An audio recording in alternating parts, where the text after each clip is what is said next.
senior Trump White House source told New York Times correspondent and CNN analyst Maggie Haberman that Mark Meadows was responsible for former President Donald Trump's failure to return documents before leaving office, according to them.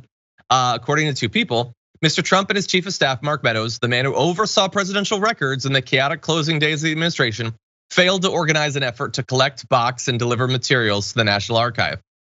In the weeks leading up to Trump's departure, officials discussed what to do about material that he had at various points taken up to the residence and that needed to be properly stored and returned. By then, the staff secretary, known for trying to keep systems in place, had left the administration. Mr. Meadows said he would address such issues, according to a senior administration official.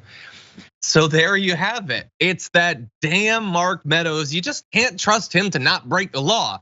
Trump wanted to give all those documents back, but it was really Mark Meadows' job. So if anybody goes to prison, it should probably be Mark Meadows, right, Jackson?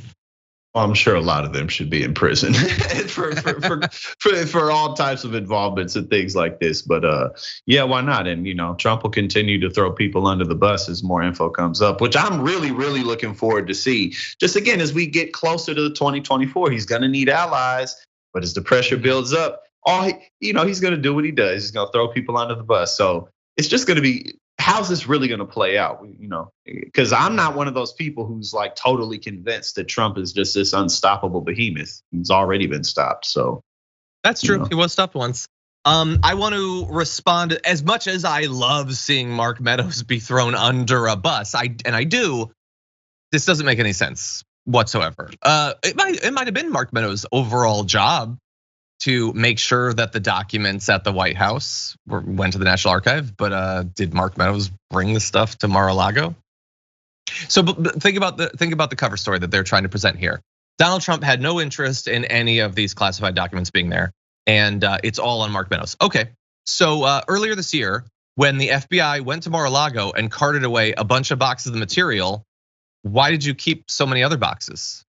If you didn't want them, and it was just a goof by Mark Meadows, and why did your lawyer then sign a document stating that all materials had been turned over at that point? If it was just a goof from Mark Meadows, that scamp, then why were you guys fighting so hard to keep these particular documents? And if Mark Meadows was going to goof in this particular way, why particularly with these sorts of classified materials?